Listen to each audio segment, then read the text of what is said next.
Today we are talking about Chinese capitalism. It is a system that formally exists under the leadership of the Communist Party, yet it has created the second largest economy in the world. It is a model that uses the market, private business, competition, and strong state control at the same time. Most importantly, we will look at how it is fundamentally different from the Western model. Most people see capitalism as a universal system: private property, free markets, limited state intervention, competition as the main driver of efficiency. This idea goes back to the work of Adam Smith, who described the market as a system that can regulate itself through supply and demand. In this logic, the state should not manage the economy. It should only set the rules and make sure they are followed. This is the foundation on which the economies of the United States and most Western European countries were built. Private businesses make decisions. Investors vote with their money. Companies compete. If a company is inefficient, it leaves the market. Capital moves to where profits are higher. The state steps in only when there is a serious systemic risk. China chose a different path. In 1978, after decades of a planned economy, the country started reforms under Deng Xiaoping. His approach was pragmatic. Ideology became less important. Private business was allowed. Special economic zones were created. Foreign capital was welcomed. China began to integrate into the global economy. But there was one key difference. China did not give up political control over the economy. The market was allowed as a tool for development, not as an independent force. The state did not step aside. It remained the central coordinator. From that moment, a model often called state capitalism began to form. The private sector grew, foreign investment increased, exports expanded quickly. However, strategic decisions stayed under party control. Land in China belongs to the state. The banking system is mostly state-owned. Key infrastructure sectors such as energy, transport, and telecommunications are controlled by state corporations. This means that Chinese capitalism was never a copy of the Western model. It was designed as a hybrid. The market works, but within a defined strategy. Entrepreneurs can earn billions, but they are not independent from the political system. Growth is allowed, but control remains. Over several decades, this model delivered clear results. China moved from an agricultural economy to a global manufacturing center. Hundreds of millions of people were lifted out of poverty. The country became a key part of global supply chains. At the same time, a fundamental difference appeared. In China, the market does not shape the state. The state shapes the market. And this difference is the starting point for understanding how Chinese capitalism is fundamentally different from the Western model. If the tone and pace work for you, we can now look at the first key difference: the role of the state and the system of strategic control. Let's move to the first fundamental difference: the role of the state. In the Western model, the state sets the rules, but does not decide who will become the leader in an industry. The market allocates resources through competition. Companies compete for capital, customers, and technological advantage. The state steps in if there is a violation of antitrust law or a serious financial threat, but it does not decide which companies should grow faster. In China, the logic is different. The state does not only regulate, it also directs the development of the economy in a strategic way. Key sectors are controlled by state-owned corporations. Energy, transport, banking, and telecommunications are not just market sectors, they are tools of national policy. The banking sector is a clear example. The largest banks in the country are state-owned. This means that lending can be used to support strategic goals. If the state decides that a certain industry is a priority, it can receive financing on terms that the free market might not offer. Investment flows are not fully decentralized. They are coordinated. Even private tech giants operate inside this system. Companies such as Alibaba Group and Tencent have become global corporations with billions in revenue. However, they function within a political structure where the state has the power to intervene. The suspension of the IPO of Ant Group showed that the financial market is not fully independent. If the state believes that the scale or speed of growth creates a systemic risk, the process can be stopped. This does not mean there is no entrepreneurship. China has a high level of competition, especially in technology and manufacturing. But this competition takes place within clear boundaries. The state defines long-term priorities, such as microchips, artificial intelligence, electric vehicles, and green energy. Then it creates conditions that guide the private sector in that direction. So the Chinese model does not reject the market. It integrates the market into a system of centralized strategic planning. In the Western model, companies shape the economic direction of the country. In China, the political center defines the direction, and business follows this strategy. This is the first fundamental difference. The market is a tool, not an independent force. The second difference is about time and planning. In Western economies, business often thinks in short cycles. Public companies report every quarter. Investors evaluate profits every 3 months. Managers feel constant pressure to show quick results. If profits fall, stock prices drop. If stock prices drop, leadership can be replaced. This creates a system where short-term performance is often more important than long-term strategy. In China, the approach is different. The state works with 5-year development plans. This is not just a formality. These plans define priority industries, levels of investment, and major infrastructure projects. Businesses follow these documents. Banks follow these documents. Regions follow these documents. This means that economic strategy can be built for decades ahead. For example, China decided to become a leader in electric vehicles and batteries. This was not a spontaneous decision by companies. The state supported the sector through subsidies, loans, and tax benefits. Today, Chinese manufacturers hold a large share of the global battery market. The same happened in solar energy. China invested systematically in the production of solar panels. Within a few years, the country became the largest producer in the world. In the Western system, similar transformations are possible, but they usually happen more slowly and depend more on private investors. China can make large-scale decisions faster. If a new industrial zone or port needs to be built, the decision is made centrally. Financing comes from state banks. The project moves forward without long political cycles or frequent changes of leadership. This creates planning stability. At the same time, it means less flexibility. If the strategy turns out to be wrong, correcting it can take more time. So the second difference is the attitude toward time. The Western model responds to market signals and focuses on quick results. The Chinese model focuses on a long horizon and centralized strategy. Now we look at the financial system because it explains how this model works in practice. The financial system is the foundation of any capitalist economy. In the United States, the center of the economy is the stock market. Companies raise money through the stock exchange. Investors buy shares. The stock price becomes a signal of success. If a company grows, the market quickly reflects this. If it does not, capital moves to competitors. In China, the structure is different. Banks play the main role. Most of the largest banks are controlled by the state. This means that credit is not only a commercial product, but also a tool of economic policy.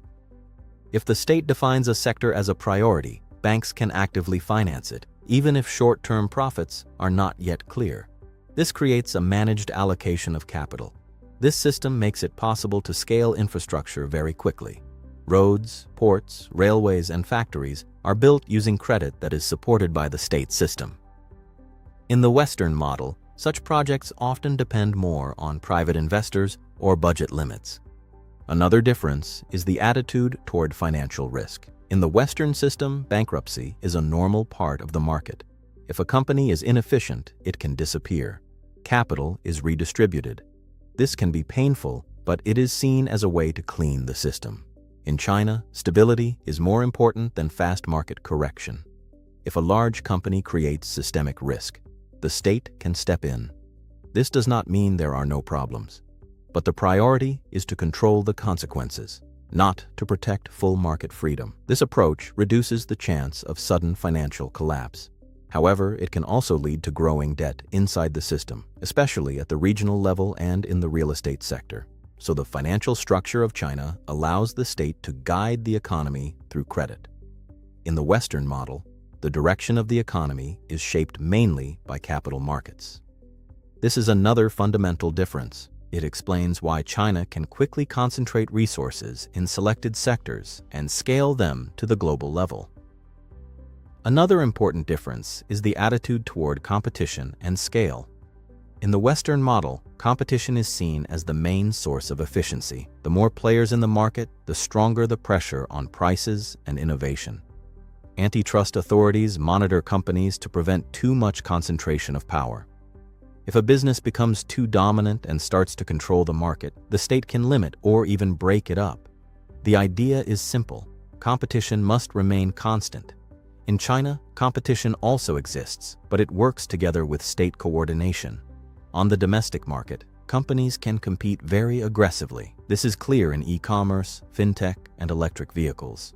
But when it comes to strategic national goals, competition can give way to consolidation. If the state wants to create a national champion, it can support one or several large players so they gain enough scale to compete globally. This is clearly visible in the technology sector. China did not just allow companies to grow. It created conditions where the domestic market became a testing ground for scale. After reaching sufficient size, companies were able to compete on the global stage. As a result, China became a leader in battery production, telecommunications equipment, and many industrial goods. Another important aspect is the attitude toward stability. In the Western system, fluctuations are seen as normal. Markets go up and down, businesses appear and disappear. This is part of economic dynamics. In China, stability is seen as a key element of political and economic security. The state tries to reduce sharp fluctuations. Decisions can be made quickly and in a centralized way to prevent panic or systemic crises. This approach has advantages. It helps avoid sudden financial shocks and keeps control over key sectors. But it also creates the risk of too much centralization. If decisions are made by a small group, a mistake can have a large impact. In a decentralized system, risks are spread across many players. In a centralized system, responsibility and consequences are concentrated. So Chinese capitalism combines market competition with political control over scale. The Western model relies more on self-regulation through competition. The Chinese model relies on managed growth with a priority on stability. This difference shapes the economic strength of both systems. Another difference concerns the relationship between business and politics. In Western countries, big business has influence over politics, but it is formally separate from state power. Companies can fund political parties, lobby for laws, and take part in public debates. However, they are not part of the state structure. The political system and the corporate sector exist separately, even if they are closely connected. In China, the line is less clear. Large companies operate in a system where the Communist Party plays a central role. Many corporations have party committees inside them. These committees do not manage daily operations, but they are present as a tool of control and coordination. This means that business is integrated into the political structure of the country. This approach reduces the chance of open conflict between economic and political interests. The state can quickly coordinate decisions with large businesses. At the same time, it limits the autonomy of companies.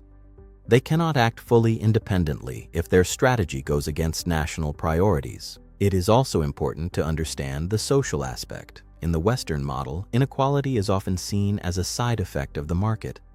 It is recognized as a problem, but not always a direct reason for strong intervention. In China, economic growth is seen as a tool for social stability. Improving living standards is a political necessity.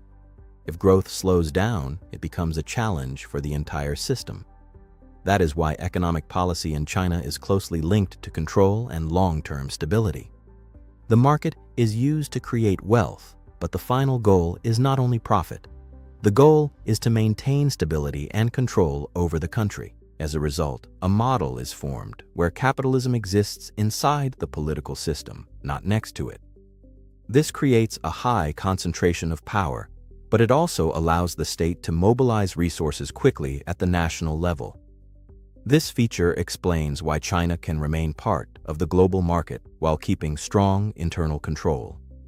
This is not a classic free market. It is a managed market with a clear political hierarchy. Another important block is foreign strategy and global expansion. Western capitalism historically expanded through private companies. Multinational corporations entered new markets in search of profit. The state supported them diplomatically. but the main motive was commercial interest. Business moved to places where there were growth opportunities. In China, external expansion is more coordinated. Companies also look for profit, but their movement is often part of a broader national strategy. Access to raw materials, new markets, and logistics routes is seen as part of a long-term plan. A clear example is the Belt and Road Initiative. It includes investments in ports, railways, roads, and energy projects in different parts of the world. Financing often comes from Chinese banks. Construction is done by Chinese companies. As a result, a network of economic connections is created, strengthening China's position in the global system. This approach combines economics and geopolitics. Investments are not only commercial projects, they are also tools of influence. Western countries also use economic tools, but in China, this process is more centralized and less separated between private initiative and state strategy. At the same time, this model creates risks. Loans given to other countries may not be repaid on time. Political changes in partner countries can affect projects. However, China accepts these risks because it sees global presence as necessary for long-term economic growth. So Chinese capitalism is not limited to the domestic market. It is deeply integrated into the global economy, but through coordination between business and the state.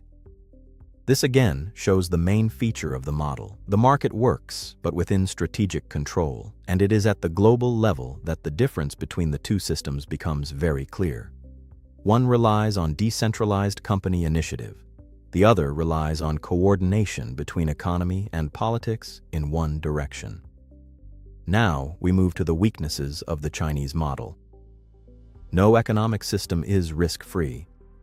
Chinese capitalism created rapid growth, but it has also accumulated structural problems. The first problem is debt. For many years, growth was driven by active lending. Local governments borrowed money to build infrastructure and housing projects. Developers took large loans. Some of these projects turned out to be excessive. In some regions, empty apartment blocks and underused buildings appeared. When the construction sector slowed down, it affected the financial system. For a long time, real estate in China was the main way for households to store their savings. So problems in this sector are not only economic, they also have a social dimension. The second problem is demographics. For decades, China benefited from a large and relatively young workforce. Today, the population is aging. The number of working-age people is slowly decreasing.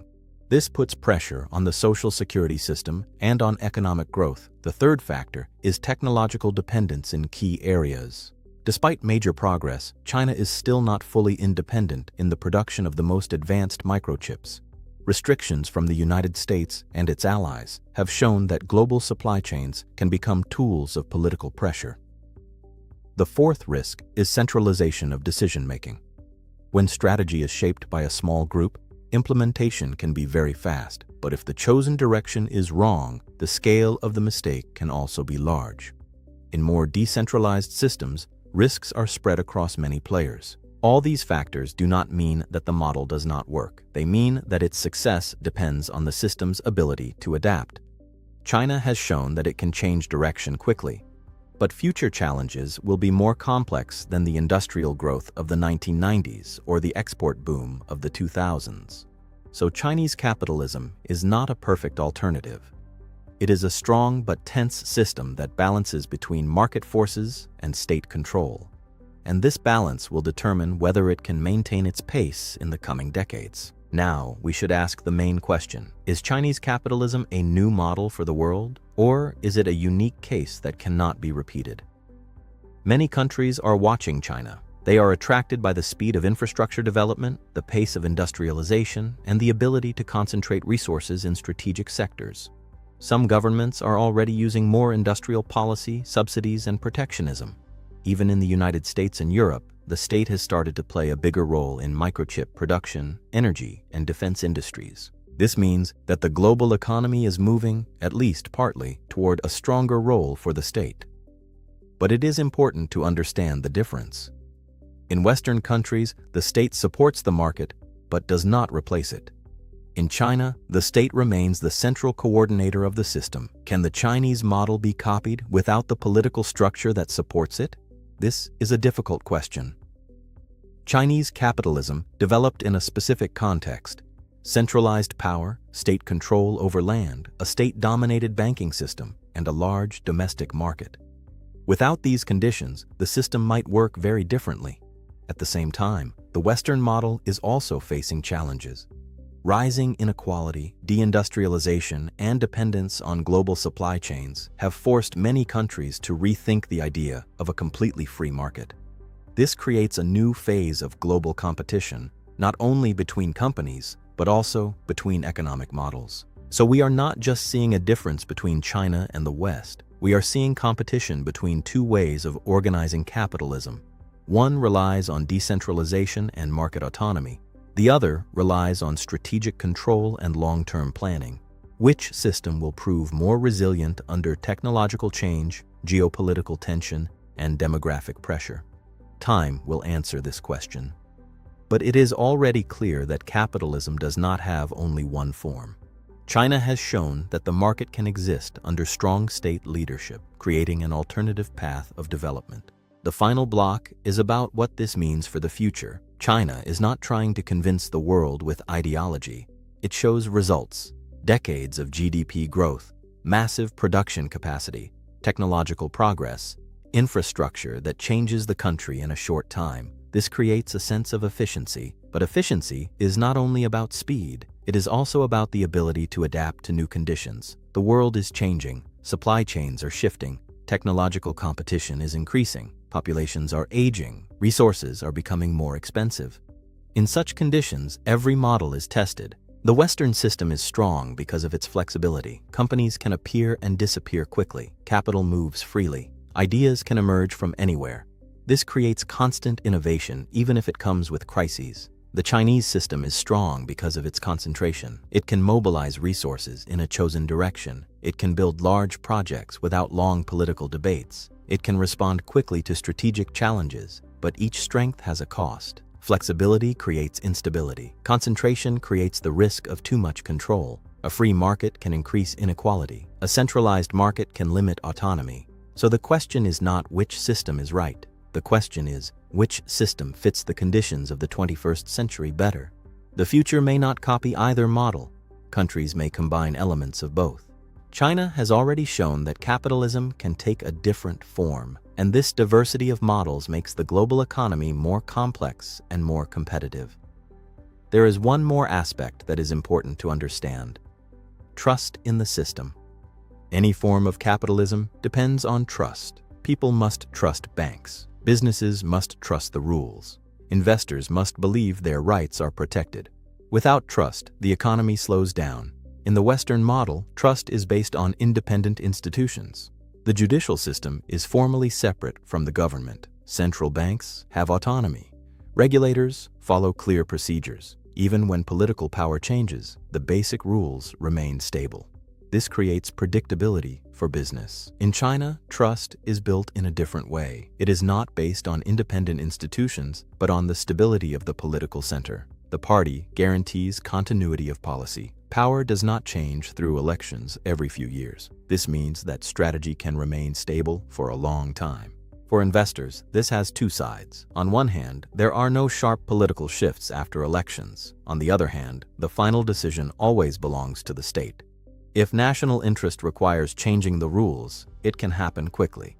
So Chinese capitalism works, where society accepts this model of trust. It is less formal in legal terms and more dependent on political stability. The Western model depends more on procedures and independent control mechanisms.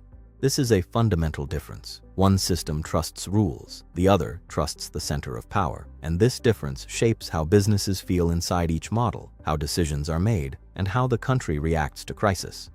Another key dimension is innovation. In the Western model, innovation usually comes from the bottom up. Startups are created by small teams. They attract venture capital. If the idea works, the company grows quickly. If not, it disappears. Risk is spread across thousands of investors.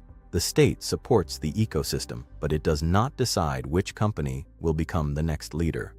In China, innovation is also strong, but it is often integrated into state strategy. If a technology is considered critical, such as artificial intelligence, microchips, or batteries, the state directs resources there. Subsidies are provided. Special funds are created. The regulatory environment is shaped to support the chosen direction. This allows fast scaling of technology. China does not always invent first, but it often scales to industrial level first. The large domestic market becomes a testing ground. Mass production reduces costs. After a few years, the product becomes competitive globally. However, a centralized approach can limit experiments outside the chosen priorities. In a decentralized system, thousands of companies test different ideas at the same time. In a managed system, resources are concentrated in selected areas. This increases efficiency in specific sectors, but reduces diversity of attempts. So China's innovation model is not a full copy of the Western one. It is a mix of market competition and strategic planning. The state sets the direction, and business competes within that direction. As a result, scaling speed becomes the main advantage, and this ability to move quickly from idea to mass production makes Chinese capitalism competitive in today's technological world. There is also an important aspect: labor and the social contract. In the Western model, the labor market is more flexible. People often change jobs. Companies can hire and fire quickly. Wages are shaped by supply and demand. Trade unions exist, but their influence has decreased in many countries. Social protection is provided through taxes and government programs. In China, the labor market has also become more flexible over the last decades. However, the social contract has a different foundation. The state expects economic growth and rising living standards as a condition for stability. In return, the population accepts limits on political participation in exchange for economic opportunities. Migration from rural areas to cities became a key driver of growth. Millions of people moved to industrial centers. This provided cheap labor for manufacturing. At the same time, the state invested heavily in education and technical training. As a result, the country produced a large number of engineers and technical specialists. But this model also creates new challenges. Rising wages reduce the advantage of cheap labor. Younger generations have different expectations about working conditions and quality of life. An aging population increases pressure on social systems. So Chinese capitalism depends more on maintaining high growth rates. If the economy slows down, social tension can increase. In the Western model, slow growth does not automatically question the political system. In China, economic results are more closely linked to the legitimacy of power. This is another difference. In the Western system, politics and economics are formally separate. In the Chinese system, they are closely connected, and this connection will shape how stable the model remains in the long term. There is also another dimension: control over resources. In the Western model, resources are usually in private hands or owned by public companies. Land can be bought and sold. Energy companies operate as commercial entities. The state sets the rules, but it is not always the direct owner of assets. In China, the situation is different. Land formally belongs to the state. Businesses and citizens receive the right to use it for a certain period, but not full private ownership in the classical sense. This gives the government an additional tool to guide urban and regional development. If a large infrastructure project is needed, approvals can move faster. Key natural resources and major energy companies are also under state control. This allows industrial policy to be coordinated with energy strategy. In times of instability, the state can intervene to control prices or secure supply. This approach increases manageability. At the same time, it reduces the role of private initiative in some sectors. If access to resources is centralized, competition has different limits. This is especially important in a world of global competition for raw materials and energy. China invests actively in resource extraction abroad to reduce dependence on external suppliers. So, internal control is combined with external access to strategic materials. Therefore, Chinese capitalism is not based only on the market and credit. It also relies on control over land, energy, and infrastructure. This creates a high level of centralization that is difficult to reproduce in systems with fully private ownership structures. This combination, market plus control over resources, makes the model both effective and strict. The final conclusion is simple. China did not reject capitalism. It changed its form. The market exists in China. Private businesses make money. Companies compete, investors earn profits, but all of this works inside a political framework where the state keeps strategic control. The Western model is built on the idea of an autonomous market. The state limits itself through rules. Business has a high level of independence. The system is flexible, but also unstable. It is fast in innovation, but prone to crises. The Chinese model is built on the idea of a managed market. The state sets the direction. Capital is directed into priority sectors. The system is more stable, but less autonomous. It can scale decisions quickly, but it risks mistakes caused by centralization. Both systems create growth. Both face problems. The difference is where the center of power is located. In the Western model, it is in the market and institutions. In the Chinese model, it is in the political center. Today, the world is not only watching economic competition, it is watching competition between models. The question is not which system is right. The question is, which one will be more resilient under technological change, geopolitical tension, and demographic pressure? China has shown that capitalism can work in a different way. And this difference makes the global economy more complex, more competitive, and less predictable.